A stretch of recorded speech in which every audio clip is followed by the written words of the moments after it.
जय हिंद दोस्तों। चलिए दोस्तों बात करते हैं इस एक और क्वेश्चन के बारे में। इस क्वेश्चन में एग्जामिनर ने कहा out of 6 consecutive natural number if the sum of first 3 is 27 what is the sum of other 3।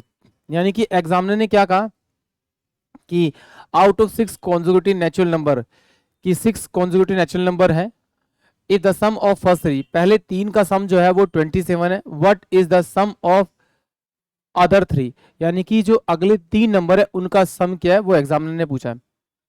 तो इस क्वेश्चन को करने से पहले हम इसका लॉजिक समझेंगे कि हम इसमें जो शॉर्टकट लगाएंगे वो कैसे लगेगा। तो देखिए यहाँ पर क्या दे रखा है, मुझे 27 दे रखा है 3 नंबर का सम। तो मैं मान लेता हूँ पहला नंबर मेरे पास 1 होगा, इसका कॉन्जिक्यूटिव अगला नंबर मेरे पास 2 होगा, उससे अगला नंबर मेरे पास कितना होगा 3 होगा। ये 3 कॉन्जिक्यूटिव नंबर है, अगर इन तीनों का मैं सम करूं, इन तीनों का सम करूं तो मेरे पास कितना आएगा, आपका 3 2 5 और 6 आएगा।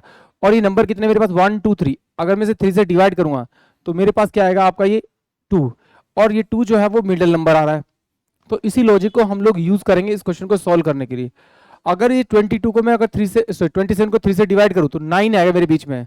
तो यानी कि इससे पहला नंबर जो होगा वो मेरे 8 होगा, इसके बाद का नंबर जो 10 होगा, और इन तीनों को सम करेंगे तो 9 9 और 8 17 27 यानी 27 आ। तो इसके बाद इसका अगला नंबर, इसका मतलब 11 होगा, इसका अगला नंबर मेरे पास 12 होगा, और इसका अगला नंबर मेरे पास 13 होगा, और इन तीनों को जोड़ेंगे तो 3 तो 5 1 6 यानी 36 आएगा। यानी कि ऑप्शन जो ए होगा वो इस क्वेश्चन के लिए करेक्ट होगा। आइए अब इसे जरा एक्स से भी समझ लेते हैं। चलिए यहां पर देखते हैं, माना कि पहला नंबर मेरे पास एक्स था, तो दूसरा नंबर मेरे पास होना चाहिए एक्स प्लस का 1, फिर उससे अगला नंबर मेरे पास होना चाहिए एक्स प्लस का 2, फिर उससे अगला नंबर होना चाहिए एक्स प्लस का मेरे पास में कितना 3, फिर उससे अगला नंबर मेरे पास होना चाहिए एक्स प्लस का 4, उससे अगला नंबर मेरे पास होना चाहिए एक्स प्लस का 5। अब ये क्या मेरे पास में 6 कॉन्जिक्यूटिव नंबर हो गए, बट एग्जामिनर ने कहा है कि फर्स्ट 3 यानी इन तीनों का, यानी पहले दूसरे और इन तीनों का सम जो है वो उसने 27 दे रखा है। और मैंने सम किया तो सम कितना आ रहा है मेरे पास में 1 2 3, यानी कि 3x प्लस का 1 2 3 इजकल टू कितना हुआ आपका 27। तो ये इधर जाएगा तो 3x इजकल टू 27 में 3 माइनस करेंगे तो कितना बचेगा 24। तो x की वैल्यू जो आएगी वो मेरे पास में 8 आएगी, क्योंकि 3 इसको जाकर डिवाइड करेगा, यानी x की वैल्यू मेरे पास कितनी आएगी आपकी 8। तो मुझे लास्ट 3 नंबर का सम निकालना है। तो लास्ट 3 नंबर क्या मेरे पास में, ये x x x, तो ये मेरे पास में 3x हो गया, प्लस का 3 और 4 7 7 5 12, ये 12 हो गया।